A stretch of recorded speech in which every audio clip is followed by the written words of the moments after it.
Bon, Frédéric, Oui. on ne peut pas y échapper. On va Non. revenir évidemment sur l'intervention du président de la République hier soir. C'est évidemment ça. Hier soir à la télévision, qui fait la couverture des journaux ce matin? Voyez par exemple Le Parisien aujourd'hui en France, Libération, Les Échos, le président de la République, ou plutôt devrais-je dire Emmanuel Macron, puisque les deux intervieweurs hier l'appelaient par son nom et non pas par son titre, Monsieur le Président.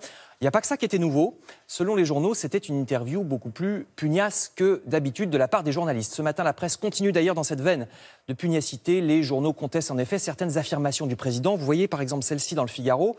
Emmanuel Macron avait l'air de dire que l'intervention en Syrie a été autorisée par l'ONU. Je lis cette phrase.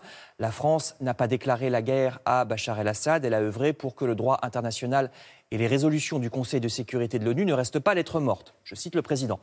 Sauf que cette phrase est un peu culottée, rappelle l'Humanité, parce que qu'on soit pour ou contre cette intervention en Syrie, il est faux, tout simplement, d'avoir l'air de dire que l'ONU l'a approuvé. C'est pas vrai. Pour ça, il aurait fallu un vote du Conseil de sécurité, ce qui n'est pas le cas. Alors certes, l'ONU a condamné les exactions de Bachar el-Assad, mais elle n'a pas non plus autorisé les bombardements d'il y a 48 heures. Le Parisien souligne par ailleurs qu'il serait bon, tant qu'on y est, de retirer sa Légion d'honneur au dictateur syrien, puisque comme de nombreux potentats du monde entier, Bachar a été décoré par la France et qu'on semble avoir oublié de le déchoir de cette Légion d'honneur, comme l'ont été par exemple le cycliste dopé Lance Armstrong. Donc ça se fait. Autre point où les déclarations d'Emmanuel Macron créent la polémique, ici c'est dans plusieurs journaux, vous allez voir Le Figaro, voilà Le Figaro ici à gauche, c'est la dette de la SNCF, une dette qui sera reprise par l'État, a dit le président. Oui mais attention, uniquement si les cheminots acceptent la réforme du statut.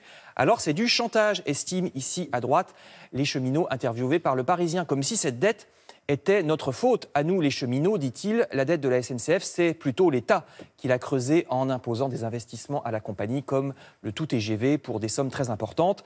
De son côté, Libération corrige quelques idées reçues sur la SNCF. Selon une étude d'un cabinet américain, pas franchement favorable à la France d'habitude, figurez-vous que les chemins de fer français ne sont pas si mal notés. On arrive en 7e position sur 25 en Europe, ce qui n'est pas si mal. La note de la SNCF est même supérieure à celle de la Deutsche Bahn pour la sécurité. Et si on ne compte que les grands pays, on est deuxième d'Europe. Derrière l'Allemagne, c'est vrai, mais devant l'Italie, l'Espagne ou bien sûr la Grande-Bretagne. Donc remettons les pendules à l'heure. Autre phrase polémique. Emmanuel Macron a déclaré hier que la colère des zadistes à Notre-Dame-des-Landes, cette colère n'est pas légitime puisque le projet d'aéroport est abandonné. Bon, le président va plus loin, il déclare carrément, je cite, que les zadistes sont des gens qui n'aiment pas l'ordre républicain. Il y a quelques jours, Le Figaro traitait même les zadistes, je cite encore, de traînes savates, des éternelles traînes savates de la rébellion et de la provocation qui font perdre du temps à notre pays, fermez les guillemets. Alors, outre que l'injure n'est jamais un très bon argument et que sans les traînes savates en question, il y aurait peut-être actuellement un aéroport à cet endroit qui finalement a été reconnu comme étant inutile, ce qui pose un problème politique à Emmanuel Macron, c'est peut-être ceci, selon un sondage paru récemment dans Ouest France et dans Le Monde, de plus en plus de Français considèrent qu'on a un gouvernement de droite et non pas centriste, comme le proclamait Emmanuel Macron au début. Le nombre de Français qui considèrent que ce gouvernement est de droite est passé d'un tiers à 50%, contre seulement 21% des Français qui considèrent qu'En Marche est un parti centriste.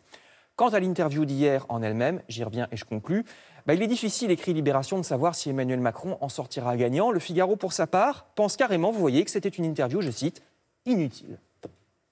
Ah, carrément. Ah oui, c'est l'opinion du Figaro. On considère que ça ne sert à rien, que de toute façon, les pour resteront pour et les contre resteront contre. Absolument. C'est souvent comme ça. En revanche, d'où ce serait bien que vous soyez là tout à l'heure. Ça Oui, sera très j'y utile serai. pour la revue de presse culturelle. Merci beaucoup.